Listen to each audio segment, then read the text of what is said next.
149 क्या कहता है? 149 कहता है कि जी आपने सूट फाइल किया 2015 में, ठीक है, आपकी फीस बनती थी 15,000, ठीक है, आपने फीस पे की 7,500, ठीक है, और आपने फिर कोर्ट से कोर्ट ने आपको कहा कि जी फीस पे करें, आपने फिर 149 की एप्लीकेशन दी, ठीक है, एप्लीकेशन दी आपने 149 की, आपका टाइम एक्सटेंड हो गया अंडर सेक्शन 149, उसके तहत आपने एप्लीकेशन दी, वो टाइम वो आपका एक्सटेंड होता गया, ठीक है। इसी तरह आपको 2001 में 2016 में उसको आपको आपको कहा गया कि जी आप पे करें, लाजमी पे करने वाला आपका, वरना आपका दावा खारिज हो जाएगा। तो ये 2015 से 2016 तक आपको टाइम मिलता रहा है, ठीक है, 2015 से 2016 तक आपको टाइम मिलता रहा है। तो ये जो टाइम है वो आपको 149 के तहत मिलता रहा है। अब लास्ट लाइन में कहता है कि जी अगर आपने मतलब पे तो करनी थी 2001 में और 2015 में कोर्ट फीस पे करनी थी, आपने पे किया, बकाया जो अमाउंट थी वो 2016 में टोटल आपने पे कर दिया है, ठीक है, रिमेनिंग पे कर दी है, पे रिमेनिंग जो थी 7,500, 7,500। अब कहता है कि जो आपने जो 7,500 2016 में पे किया है वो यही समझा जाएगा कि जी आपने पहले दिन ही पे कर दिया था, ऐसे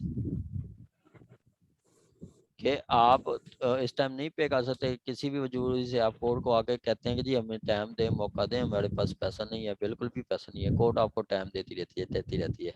1 साल हो गया, फिर 1 साल बाद आपने रिमेनिंग कोर्ट फीस पे की है ये 7,500, तो यही समझा जाएगा कि जैसे आपने एट फर्स्ट इंस्टांस पे की थी, ठीक है। ये लास्ट लाइन कहता है shall have force and effect if such court fees has been paid in first instance। जो कहता है बाद में आपने पे की है तो यही समझा जाएगा कि जैसे आपने वेरी फर्स्ट डे पे कर दी थी।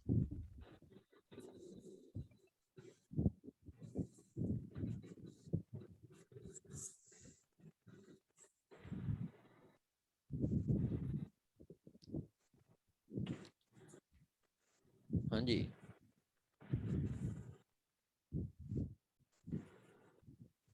यस सर, क्लियर हो गया, थैंक यू। चलें जी, आ गया जी आपका 149 और 150।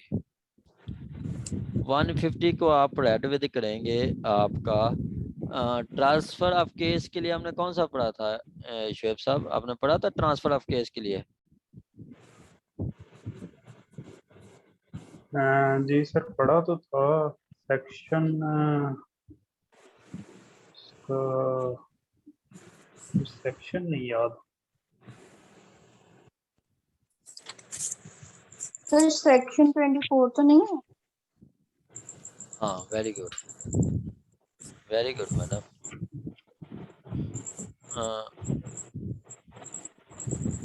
सेक्शन आपका है 22 से 22 और 23 और 24, ठीक है, सेक्शन 22 23 24 आपका सीपीसी के, ठीक हो गया, 22 23 24 सीपीसी के, ये है आपका ट्रांसफर केस। अब कहता है सपोज के अब केस चल रहा था शुएब साहब in the court of mister Shoaib civil जज क्लास फर्स्ट, ठीक है, इनकी कोर्ट से केस चल के वो केस भेज दिया गया मिस नाइमा समद के साहब, ठीक है। तो इनके पास जो पावर्स थी वही पावर्स वो आपकी मिस नाइमा के पास भी वही पावर होंगी जो केस इनके से उधर ट्रांसफर हो गया, ठीक हो गया। कहता है कि जी एक केस एक जज से दूसरे जज के पास जाता है तो जिस जज के पास वो केस जाता है उनको पास यही समझा जाएगा कि उनके पास भी वही पावर्स हैं जो आपके पास थी।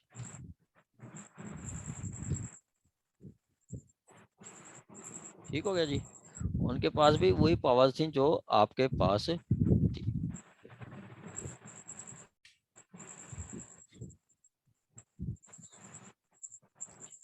कहता है सेव एज अदरवाइज प्रोवाइडेड, कहता है अगर किसी और जगह पे दिया गया है तो हो सकता है, लेकिन where the business where the any code where the business of any code is transferred to any another code, कि मतलब एक अदालत से केस दूसरी अदालत को गया है, ठीक है, एक अदालत से केस दूसरी अदालत को क्या है, तो कहता है the court to which case is transferred, मतलब बिजनेस का मतलब है यहाँ पे वर्क, बिजनेस का मतलब है वर्क या केस, ठीक है, क्या वर्क या केस,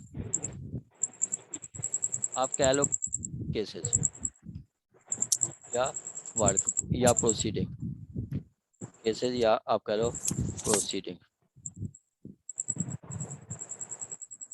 ठीक है, proceeding is transferred shall have same powers and shall perform same duties as respectively conferred and imposed by or under this code upon the court from which the business was so transferred.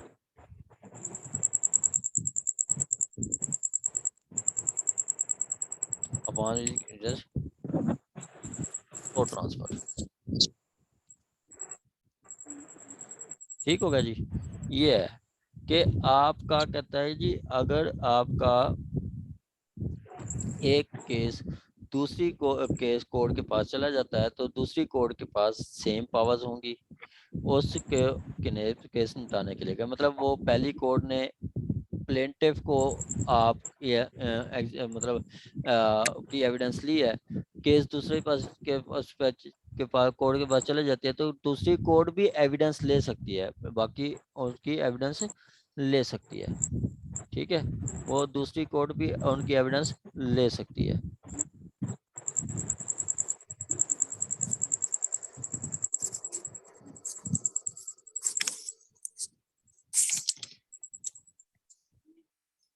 ठीक हो गया जी, ये है 150। आ गया जी आपका 152, 151 most important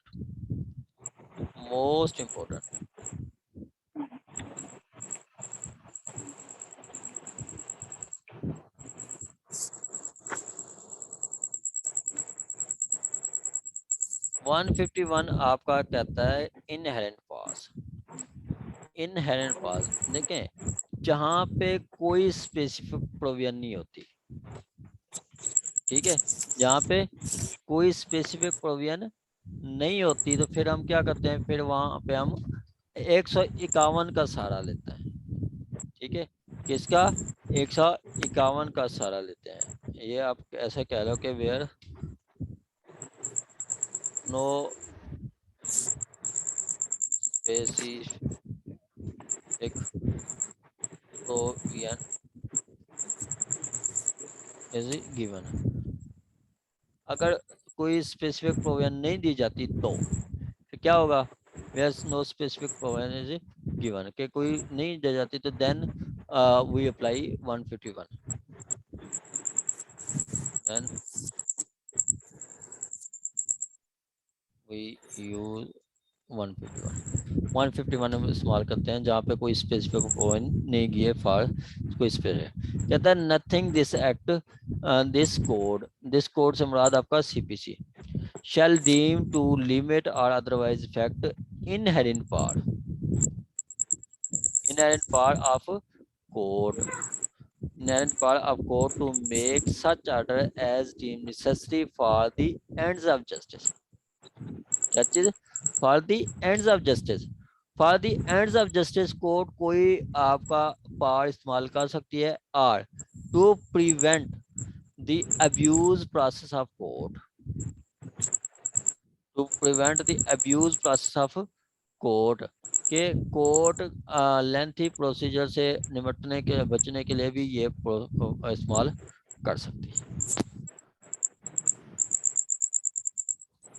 जिनके mic on है वो कल माइक ऑफ करते हैं।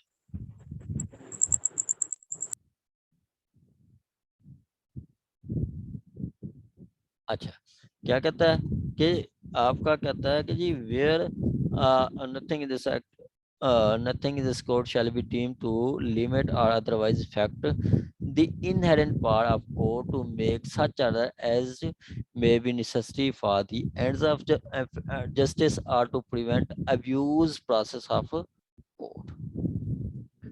Abuse process of court. ठीक है, अब एंड्स ऑफ जस्टिस क्या होते हैं? ठीक है, क्या चीज एंड्स ऑफ जस्टिस क्या होते हैं? एंड्स ऑफ जस्टिस के बारे में जो है वो कमेंट्री बहुत बताती है, बहुत कुछ बताती है। इसी तरह आपका अब्यूज प्रोसेस ऑफ लॉ के बारे में भी कमेंट्री बहुत बताती है। अच्छा, सिविल में तो आपका 151 है, इसी तरह क्रिमिनल में इनहेरेंट पावर आपका 561 ए में आती है। ठीक है, अच्छा 561 ए में आती है।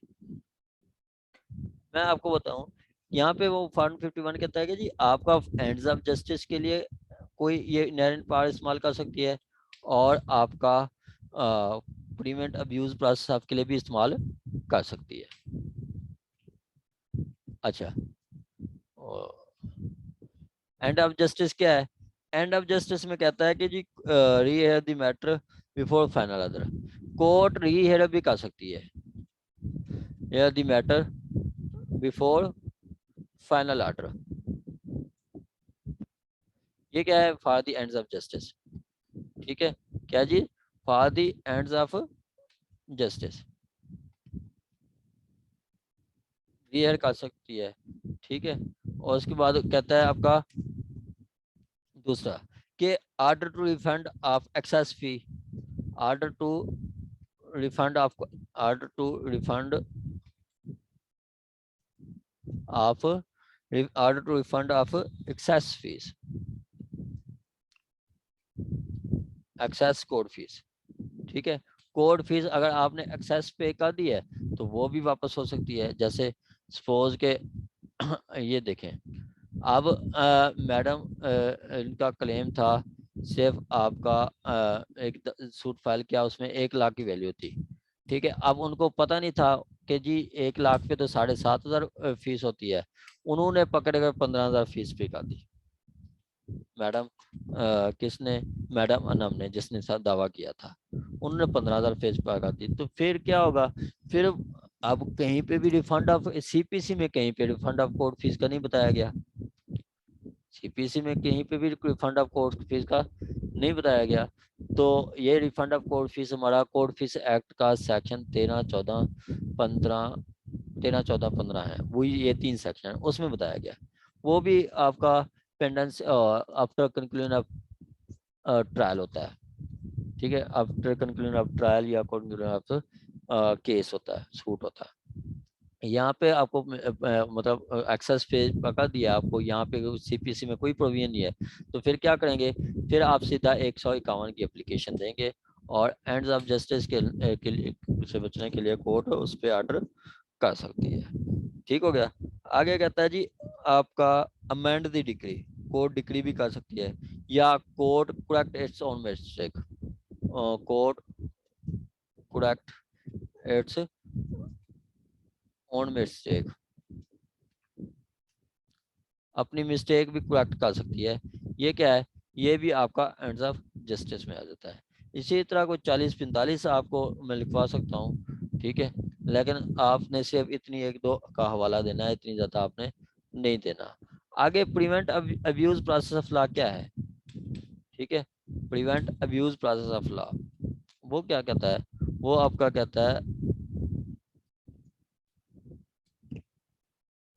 वो आपका कहता है prevent abuse process of law के मतलब ऐसा प्रोसेस, कोई प्रोसेस कट करना, कोई लेंथी प्रोसीजर को हटा के कोई दूसरा प्रोसीजर अडॉप्ट करना। ठीक है, या वो जैसे आपका कहता है कि जी आपका failure to court, dismissal in default of on the account of mistake of court। अगर कोर्ट में कोई तलबाना भी लगा देते हैं फिर भी वो कोर्ट सूट आपका डिसमिस करते हैं तो उसको भी आप रिस्टोर कर सकती है कोर्ट। ठीक है, डिसमिसल उसको भी कोर्ट रिस्टोर कर सकती है। या फिर कहता है कि कोर्ट पास inherent power to rectify such mistake.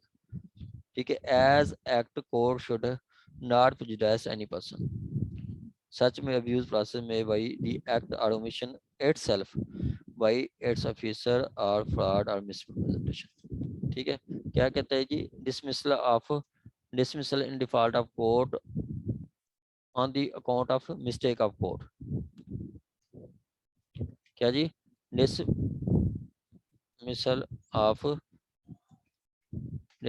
in default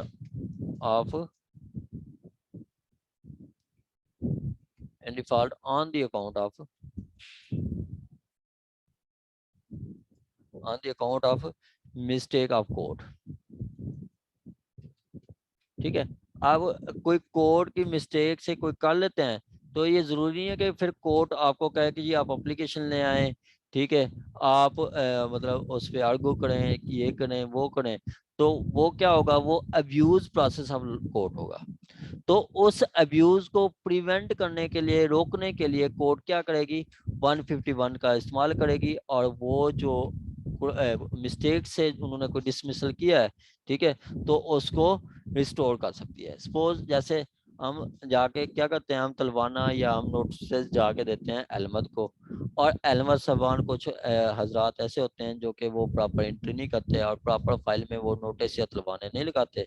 तो जज साहबान जब सुबह सुबह आते हैं तो उनका काम क्या होता है, उनका काम यही होता है कि सबसे पहले उन्होंने क्या करना है, सबसे पहले उन्होंने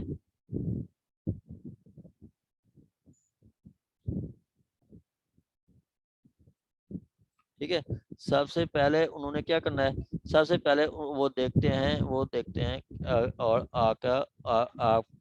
आपका वो उड़ा देते हैं, आपके सबसे पहले तलवाने से वो उड़ाते हैं। क्या जो आपका मतलब अदम तलबाना, कोई किसी सूट में कोई तलबाना नहीं दिया गया तो वो सबसे पहले वो उड़ाते हैं, उनको कहते हैं कि नहीं आपने तलबाना नहीं दिया, तो आपका दावा ही डिसमिस कर देते हैं, उसको अदम तलबाना कहते हैं। अब हम बाद में हम कहते हैं कि जी देखें हमने तलबाना जमा करवाया था, उसकी एंट्री भी दिखाते हैं, सारा कुछ करते हैं कि जी ये देखें हमने तलबाना दिलवाया था। तो वो डिसमिसल जो होता है on the account of court होता है। ठीक है, तो कोर्ट उसको खुद भी कर सकती है, रिस्टोर कर सकती है हमारी एप्लीकेशन के बगैर भी। ये कहा गया है आपका 151 में। फिर ये तलबाना क्या होता है?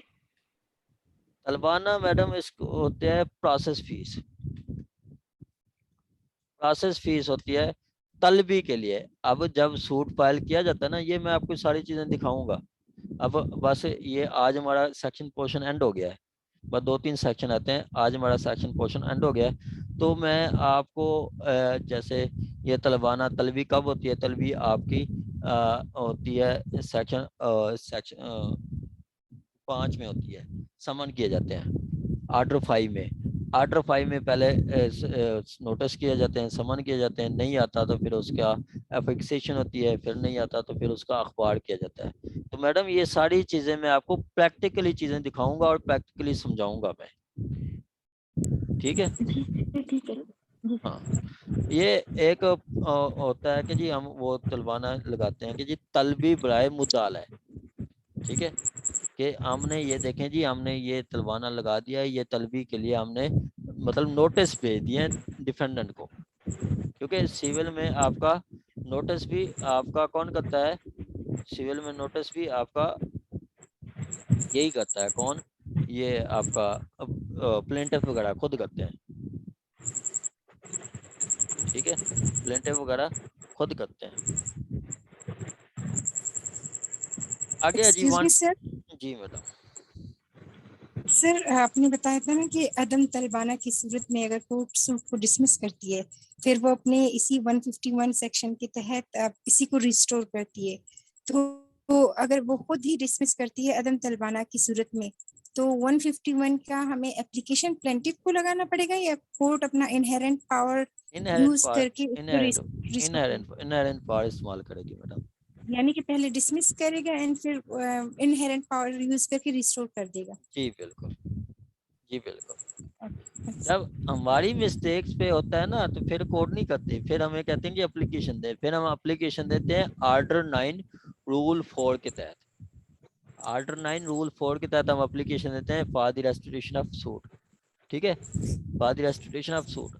अब यहाँ पे क्या है, यहाँ पे कोर्ट की मिस्टेक हुई है तो court abuse process of law, मतलब हमें एप्लीकेशन लेगी तो वो अब्यूज प्रोसेस ऑफ लॉ होगा, ठीक है, तो उसको प्रिवेंट करने के लिए 151 का इस्तेमाल कर सकती है कोर्ट। मतलब हमारी गलती ये होती है कि हमने तलबाना जो है सबमिट नहीं किया होता है, तो कोर्ट ने इसको डिसमिस कर दिया, देन फिर हमें एप्लीकेशन देने की जरूरत नहीं होती, कोर्ट अपना डिस्क्रिशनरी पावर यूज करके 151 का रिस्टोर कर दिए। ये हमारी गलती थी। हाँ जी, यानी सर कंफ्यूज हो गए। क्या चीज? सर आपने कहा था कि गलती हमारी साइड से हो, यानी कि हमने तलबाना सबमिट ना किया हो, हमारी गलती हो, कोर्ट हाँ सूट को डिसमिस करती है, फिर हाँ, कोर्ट जो है 151 का पावर यूज करके उसको रिस्टोर खुद ब खुद करती है, हमें कुछ नहीं करना पड़ता। नहीं नहीं, जब कोर्ट की मिस्टेक होती है मैडम, ओके ओके। जब कोर्ट की हमारी हमारी मिस्टेक पे वो हमसे पे मेहरबानी नहीं करती, हमें तो कहती है कि एप्लीकेशन दो, फिर मैं वही बता रहा हूँ कि फिर हम एप्लीकेशन देते हैं आर्डर 9 रूल 4 के तहत। जब कोर्ट की खुद की मिस्टेक होती है फिर कोर्ट इनहेरेंट पावर इस्तेमाल करके वो अब्यूज प्रोसेस को प्रिवेंट करने के लिए वो कर सकती है।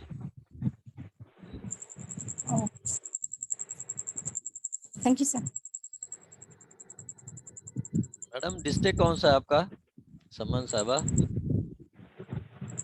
सर मैं हब में प्रैक्टिस करती हूँ, है? हब बलूचिस्तान से। कहाँ पे? हब बलूचिस्तान में सर। बलोचिस्तान, बलोचिस्तान, अच्छा अच्छा। हब आपने कराची के एंड में। अच्छा अच्छा, आपने राब्ता किया था मुझसे? सर व्हाट्सएप में ज्वाइन किया था, और कोई? अच्छा अच्छा, आपने मुझसे राब्ता करना है, सुबह मुझे एक मैसेज या कॉल करनी है, ठीक है? Okay sir. आ गया जी आपका अमेंडमेंट ऑफ जजमेंट डिक्री और ऑर्डर। अब देखें कि क्लैरिकल मिस्टेक, सपोज के हमने सूट फाइल किया, ठीक है, सूट फाइल किया तो हमने सूट में जो प्रॉपर्टी बताई कि जी हमने कहा कि जी suit property is situated at suit property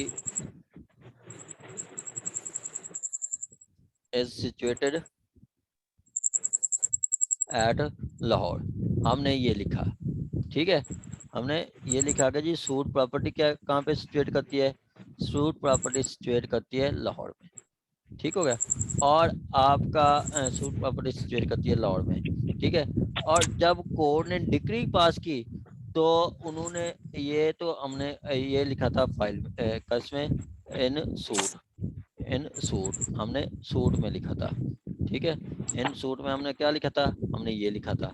और जब कोर्ट ने डिक्री पास की, ठीक है, इन डिक्री में कोर्ट ने क्या लिख दिया, डिक्री में कोर्ट ने लिख दिया आपका इन डिक्री कोर्ट मेंशन कोर्ट ने मेंशन किया कि प्रॉपर्टी सिचुएट एट कसूर कह लो, ठीक है, कसूर लिख दिया, ये क्या है, ये उन्होंने लिख दिया मिस्टेक से, ठीक है, मिस्टेकनली, ठीक है, उन्होंने ये मिस्टेकन लिख लिया, तो फिर ये हमने ये डिग्री तो हमारी करेक्ट ना हुई, फिर हम क्या करते हैं, फिर हम एप्लीकेशन देते हैं 152 की, ये हम कहते हैं कि जी हमारी प्रॉपर्टी तो पड़ी है लाहौर में, तो आपने लिख दिया कसूर में, तो ये मिस्टेक हो गई है आपसे, तो आप इसको करेक्ट करें, तो फिर कोर्ट क्या करेगी, उसको करेक्ट करती है, क्लैरिकल एली को कोर्ट करेक्ट करती है, ठीक है। अब कहता है क्लैरिकल एरर जो कि आपका मतलब ये टाइप जो क्लरिकल मिस्टेक्स आ जाती हैं, ठीक है, जैसे कोई आपका टाइपिकल में आ जाती है, ये स्टेनो वगैरह जो कहा जाता है, ठीक है, या फिर वो आ जाता है अरिथमेटिकल। अरिथमेटिकल के जो आपका मैथ वगैरह का, सपोज कि हमने सूट में लिखा था, सूट में क्या लिखा था, सूट में हमने लिखा था कि जी agreement to sell, agreement to sell जो है वो हमने मतलब एग्रीमेंट टू सेल किया था और 5 लाख में, ठीक है, कितने में, 5 लाख में एग्रीमेंट टू सेल। आगे फोन कर दूंगा, कोड लेकिन क्या फिर भी ना, सब तो पहला दरवाजा ना एक बार वो खड़का दो। हाँ जी, जिनके माइक मैं फोन में कर दूंगा, लेकिन छुट्टी आ जाएगा फिर। सना, ठीक है। अब उन्होंने एग्रीमेंट टू सेल की वैल्यू हमने लिखी थी 5 लाख, तो कोर्ट ने उसमें मेंशन कर दिया है मिस्टेकनली कितनी, कोर्ट ने मिस्टेकनली कितनी किया है, कोर्ट ने सपोज के उसको 50 2 सिफरें और ऐड कर दी है, ठीक है, कोर्ट ने उसको कह दिया ये मिस्टेकनली हो गया है, ये क्या है, ये अरिथमेटिकल एरर है, ठीक है, ये क्या हुआ, ये मिस्टेकनली हो गया,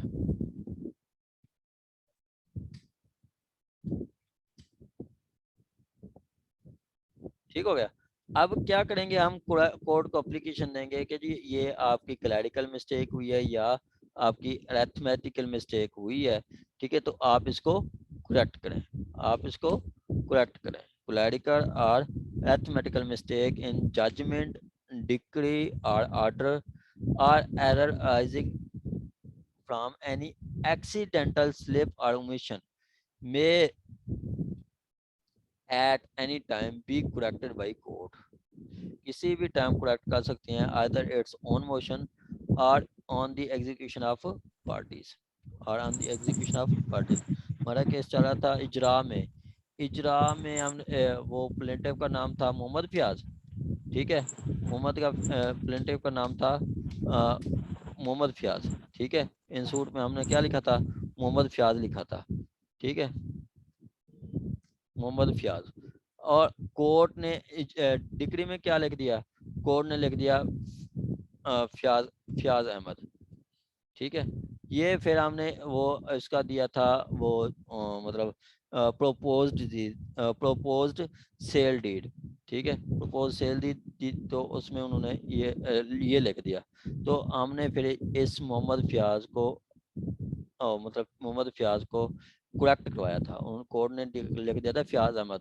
तो हमने इसको करेक्ट करवाया था ये 152 की एप्लीकेशन देके, ठीक हो गया। तो वो क्या कहते हैं, eight any time be corrected, किसी भी टाइम कोर्ट उसको करेक्ट कर सकती है, किसी भी टाइम कौन करेगी, कोर्ट ही उसको करेक्ट करेगी, eight any time be corrected, eight any time be corrected by court, either its own motion, ये कोर्ट खुद भी कर सकती है, सोमोटो भी कर सकती है, और एप्लीकेशन ऑफ पार्टीज भी कर सकती है, on application of any parties.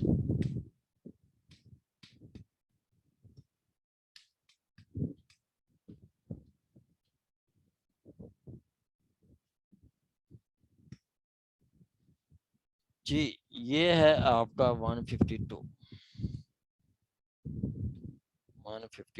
यहाँ तक किसी का कोई क्वेश्चन हो तो आप पूछ सकते हैं। 5 मिनट रह गए हैं, मैं बस 153 बस। अब वो जो था वो डिग्री में था, ये जो है ये आपका ड्यूरिंग डिपेंडेंसी ऑफ सूट है, इसको आपका 617 के साथ अभी हम इसको रिलेट करेंगे। ये ड्यूरिंग डिपेंडेंसी ऑफ सूट है कि जी आप दावे को अमेंड कर सकते हैं। आर्डर 6 रूल 17, आर्डर 6 रूल 17 क्या जनरल पावर ऑफ अमेंडमेंट, वो तो था डिक्री में, ठीक है, ये आप बिफोर सूट भी कर सकते हैं। कोर्ट में at any time on such terms as to cost, court cost लगा के आपको इजाजत दे सकती है thinks fit amend any defect in error in proceeding in suits, कोई भी एरर या प्रोसीडिंग्स हैं उसमें सूट्स में, तो वो आप उसको करेक्ट कर सकते हैं। जैसे आप पार्टी नहीं बनाते, ठीक है, आप पार्टी नहीं बनाते तो कोर्ट कहती है कि जी आप उसको पार्टी बनाएं, ठीक है। आप पार्टी नहीं बनाते तो कोर्ट क्या कहती है कि आप इसको पार्टी बनाएं, उसके लिए इजाजत लेती है कि आप हमें अमेंडेड प्लेन दें। क्या करें जी, आप हमें अमेंडेड प्लेन दें। सपोज के आपका लीगल एयर्स का सूट था, आपने अवाम उन्नास को पार्टी नहीं बनाया, तो कोर्ट क्या कहेगी, कोर्ट कहेगी कि आप हमें अमेंडेड प्लेन दें, ठीक है। आप पहले अवाम उन्नास को पार्टी बनाएं और उसको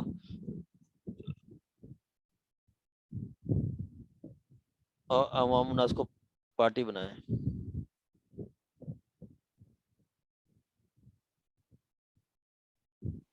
सर ये जो लिखा हुआ है कि on such terms as to cost और अदरवाइज, मीन कभी वो कॉस्ट की बेस पे भी मतलब एरर अमेंड कर सकती है, और हाँ, कभी मतलब कास्ट लगा सकती विदाउट है, कॉस्ट। हाँ विदाउट कास्ट भी, ठीक है, जी कास्ट ठीक। भी लगा सकती है, विदाउट कास्ट भी लगा सकती है, जो उसको मुनासिब लगता है, ठीक है, जी सर जो जी। उसको मुनासिब लगता है। सपोज के कोई एक नेसेसरी पार्टी थी, जैसे वामुनास को पार्टी नहीं बनाया, तो कोर्ट कहेगी कि जी वामुनास को पार्टी बनाए और दोबारा अमेंडेड प्लेन दें, ठीक है, कि अमेंडेड प्लेन दें। ये 617 भी हुई है, ठीक है। In and all the amendment shall made for the purpose of determining the real question in issue, ठीक है। और यही सेम वर्डिंग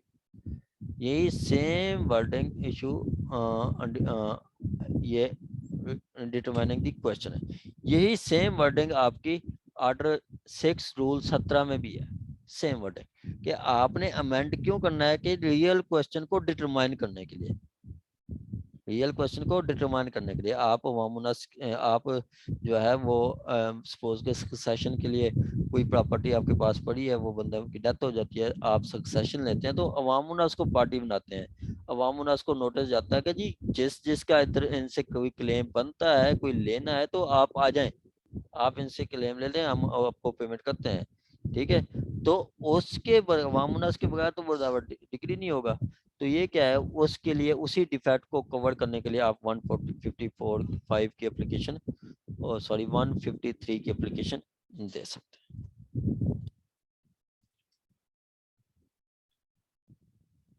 ठीक हो गया जी। आ गया जी आपका 154 मिनट टेस्ट, 5 मिनट टेस्ट, 7 एक ही है, 7 एक ही है, 7 और 58 दोनों सेम ही है। अब 7 क्या कहता है, 7 कहता है कि जी आपका अ,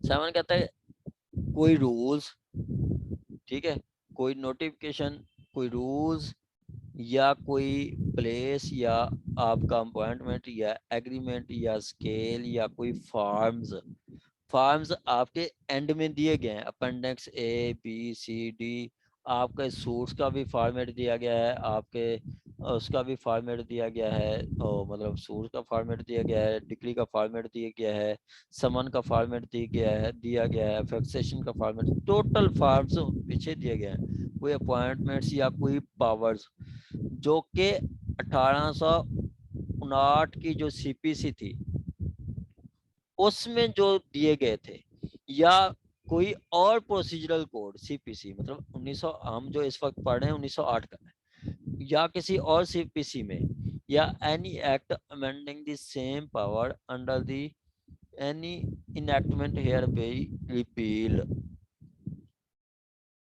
अब कहता है कोई फॉर्म जो कि 1859 के एक्ट में बताया गया है, ठीक है, कोई नोटिफिकेशन जो 1859 के एक्ट में बताया गया है, या कोई मतलब कोई और प्रोसीजर कोड में बताया गया है, ठीक है, या कोई अमेंडमेंट की गई है उन्हीं एक्ट में, तो वो क्या है, हेयर बाई रिपील्ड, कि वो क्या है, रिपील हो चुकी है, उसकी कोई वैल्यू नहीं है, वो क्या है, रिपील हो चुकी है, उसकी कोई वैल्यू नहीं है, ठीक है।